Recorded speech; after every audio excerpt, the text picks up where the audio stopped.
guys, so welcome back to my YouTube channel. So for today's video, we will discuss the other forms of liabilities, specifically those liabilities that require a separate discussion due to its unique characteristic. So let's start. Okay, so for our first topic, we will be talking about liability for bonuses.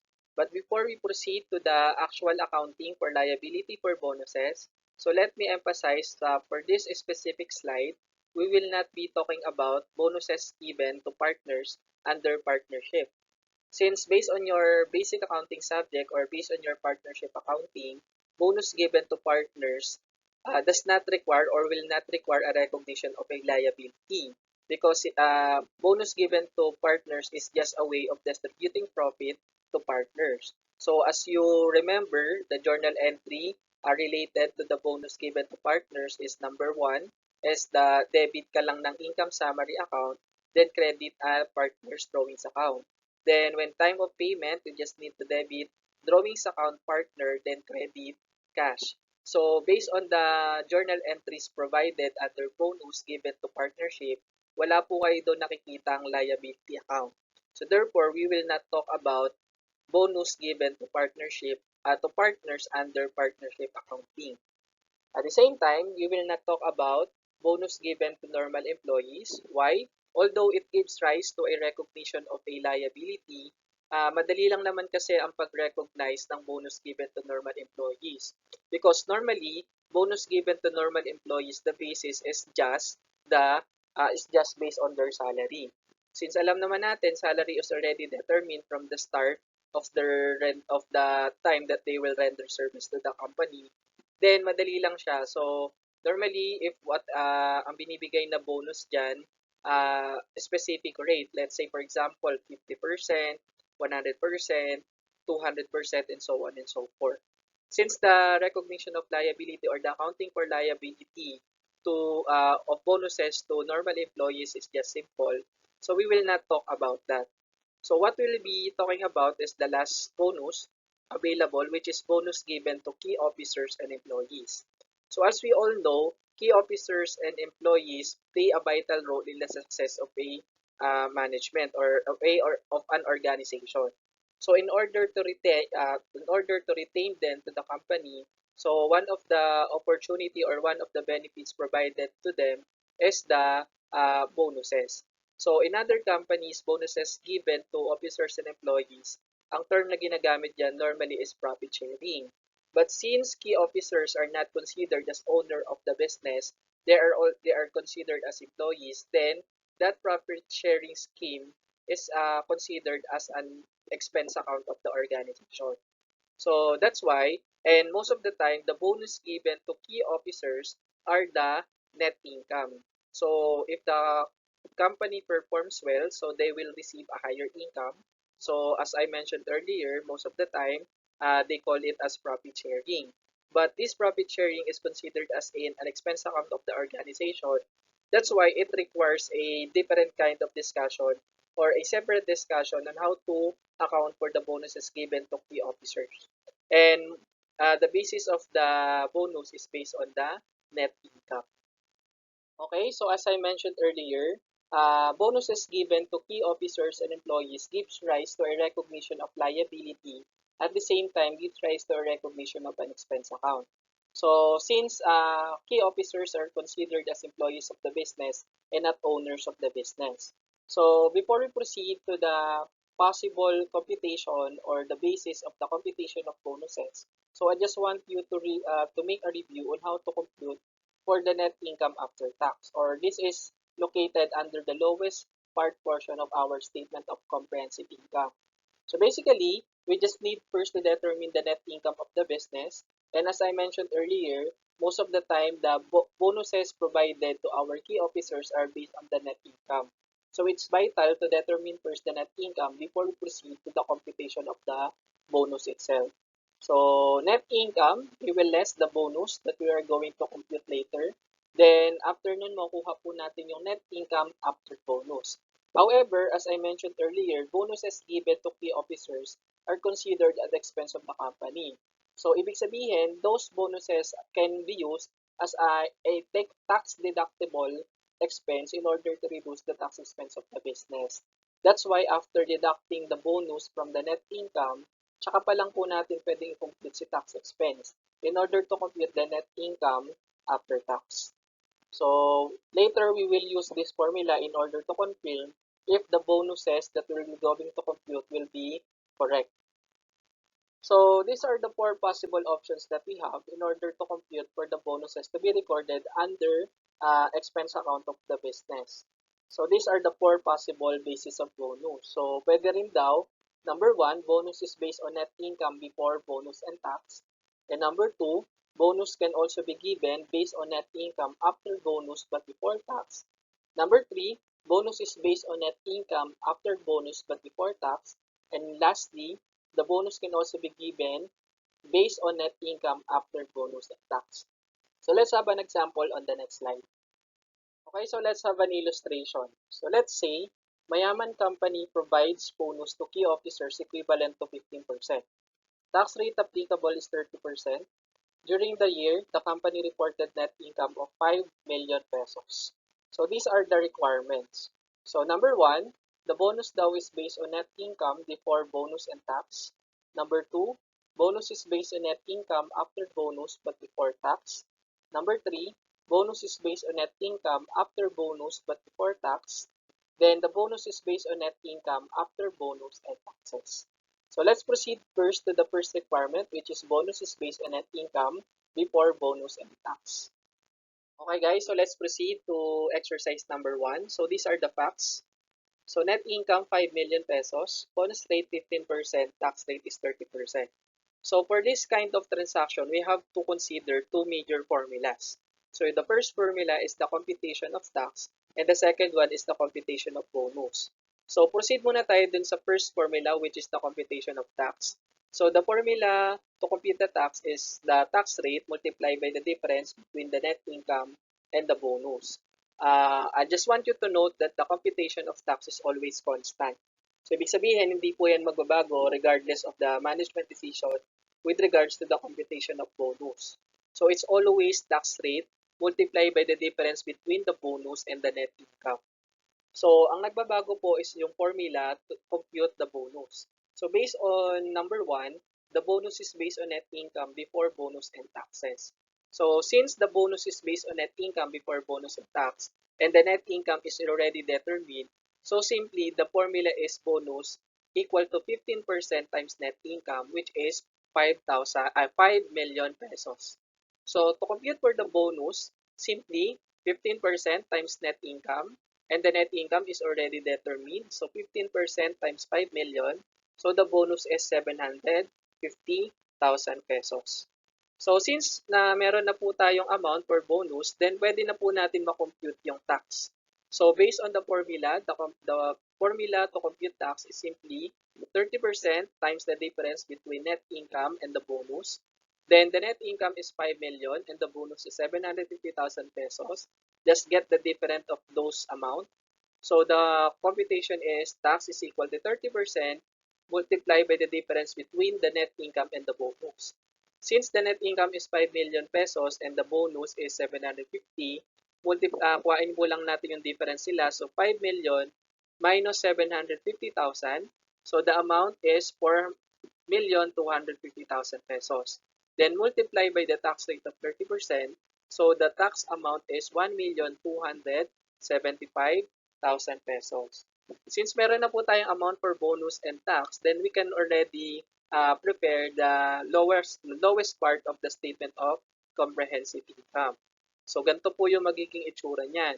As I mentioned earlier, the net income is 5 million pesos less the bonus which we computed earlier amounting to 750,000 pesos. Then the net income after bonus is 4,250,000 pesos. Then less lang natin yung tax expense na compute natin, which is 1,275,000 pesos. So the net income after tax is 2,975,000 pesos. So to record the transaction, ang i-record lang po natin is yung recognition ng bonus. So to record the bonus, we just need to debit bonus expense amounting to 750,000 pesos and credit liability for bonuses 750,000 pesos. Okay, so let's proceed to requirements number 2. We also have the same facts. So net income is 5 million pesos, bonus rate 15%, tax rate is 30%.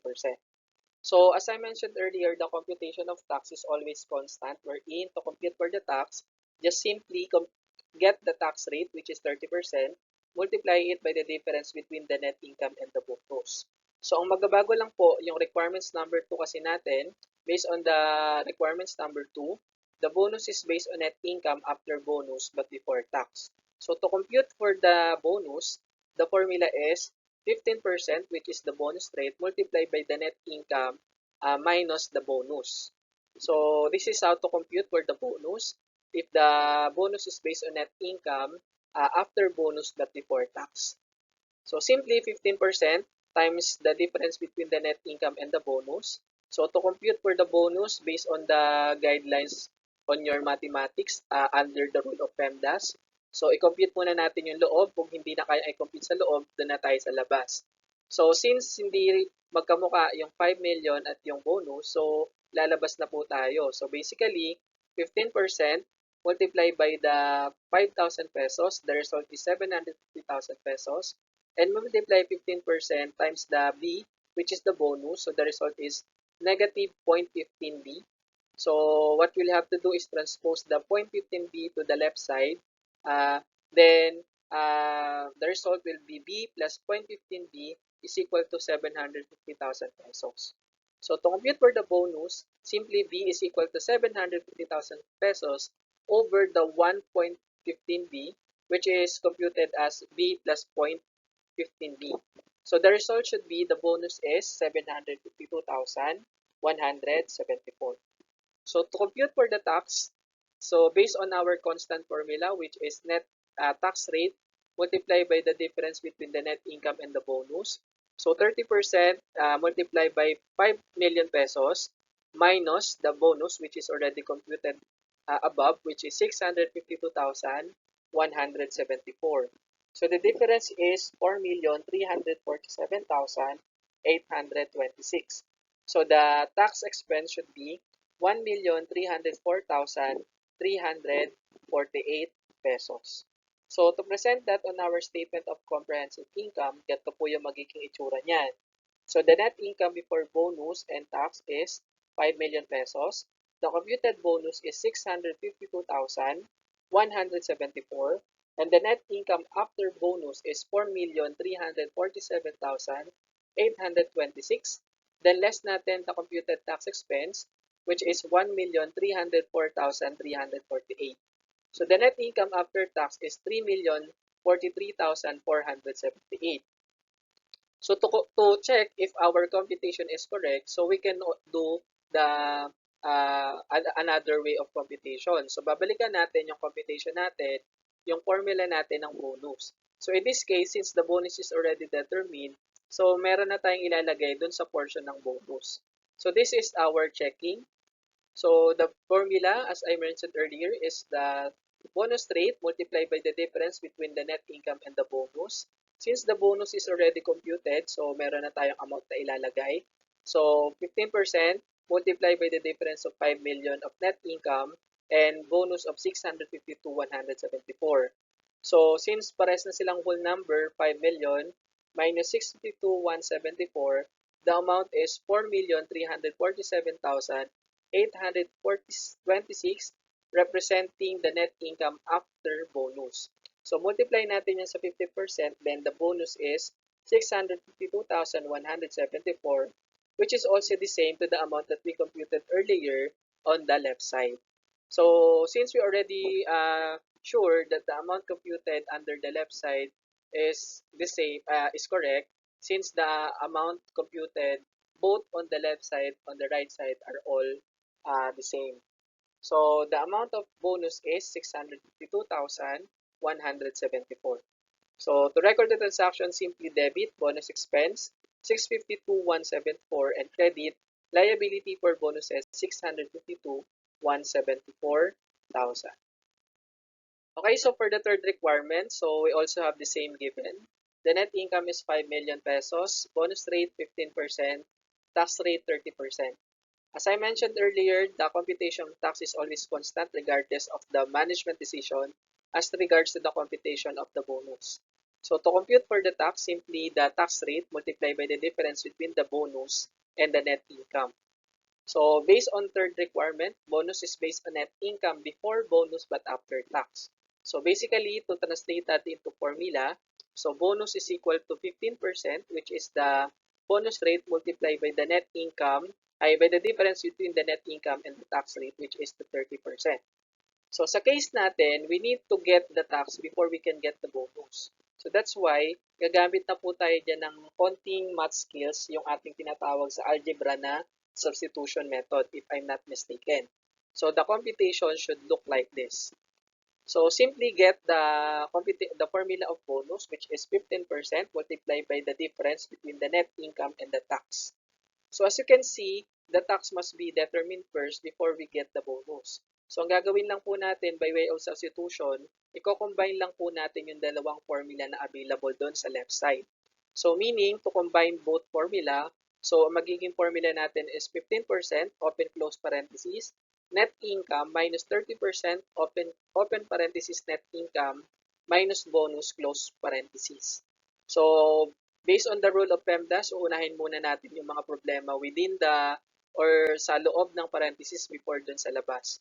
So we have to get so the next formula is 15% multiplied by 5 million, which is the net income, minus the 30% of 5 million, which is 1.5 million, plus 0.30b, which is computed by multiplying negative 30% times negative b. So based dun sa inyong algebra na pinag-aralan nyo on your basic education, kapag minultiply natin ang negative sa negative, the result will be positive. That's why the result is plus 0.30b. So to continue, 15% times 3.5 million, na-compute natin yung 3.5 million by deducting 1.5 million from 5 million. Then plus lang natin yung 0.30b. Then the next computation will be 15% of 3.5 million, that will be 525,000 pesos, plus the product of 15% times 0.30b, which is 0.045b or 4.5% b. So, tatranspose lang po natin yung 4.5b dun sa left side. So, b minus 0.045b equals 525,000. So, b minus 0.45b, so the result will be 0.955b equals to 525,000. Then, transpose ulit natin si 0.955 dun sa right side. So, 525,000 over 0.955. So, the bonus is 549,738 pesos. So, since we already have the bonus, we can now compute for the tax.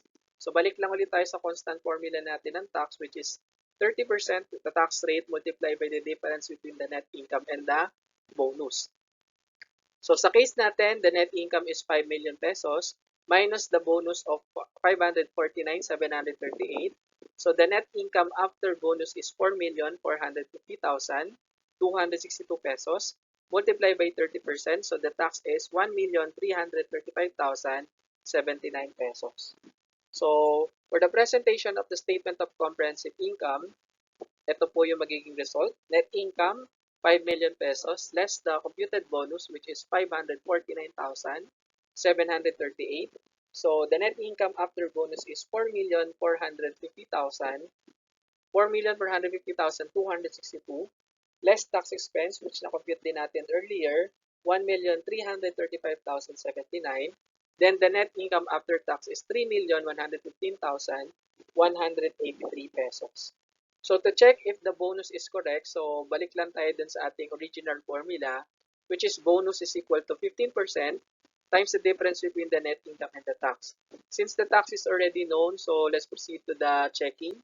So, for checking, so 15% times the difference between the net income and the tax. So, net income natin 5 million and the tax, which is computed earlier, is 1,300,335 pesos, 79 pesos.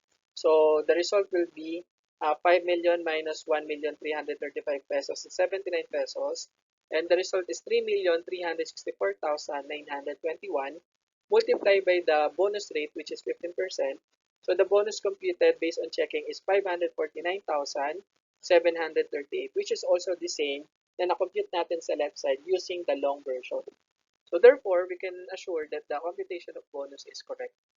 So to record the transaction, simply debit bonus expense 549,738, then credit liability for bonuses 549,738. Okay, so let's proceed to the last requirement, which is requirement number 4. So same lang ang ating given.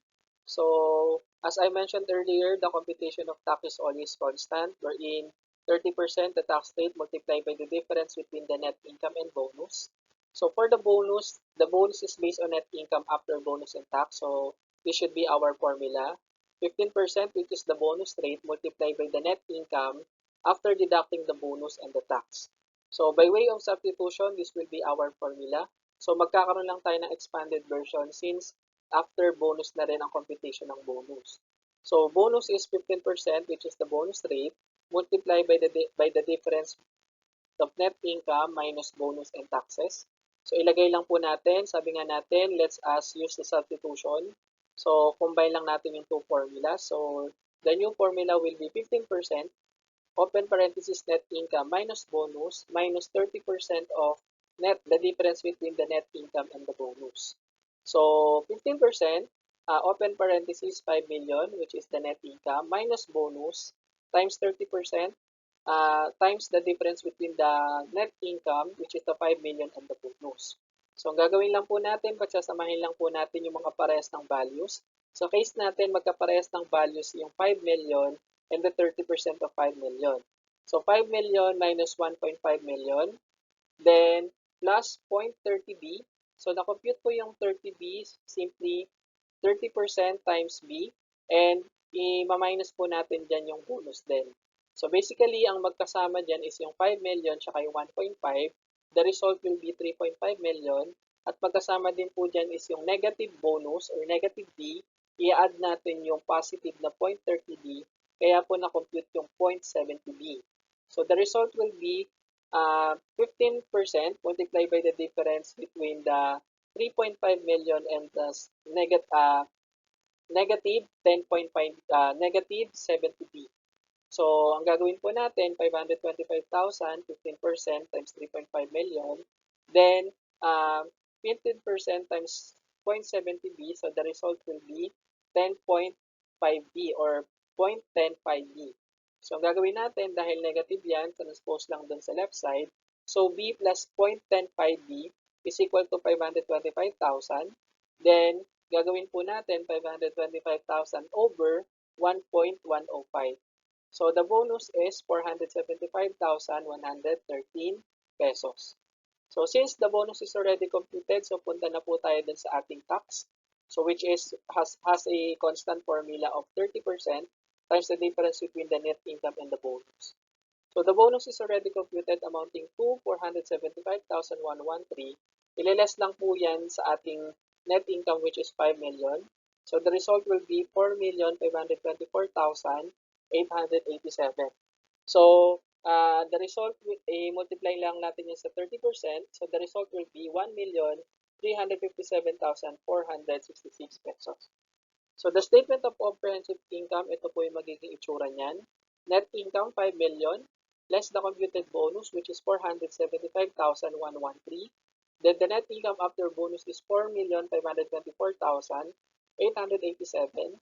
Less natin yung tax expense na na-compute din natin earlier, which is 1,357,466. So therefore, the net income after tax is 3,167,421. So to check if our answer is correct, so we can go back to our original formula to get the bonus, which is 15% multiplied by the difference between the net income, bonus, and taxes. So, gagawin natin, the net income is already determined from the start, which is 5 million. Then, the bonus is also computed, 475,113. And the tax is also computed, 1,357,466. So, the difference between among the three is 3,167,421 multiplied by the bonus rate, which is 15%. So the bonus is still 475,466, which is also the same to the result of our first computation that we used the substitution method in algebra. So since we are sure that the amount is the same and is correct, so pwede na tayo mag-proceed sa ating journal entry. So the journal entry will be bonus expense for 175, 113, and credit liability for bonuses for 75, 113.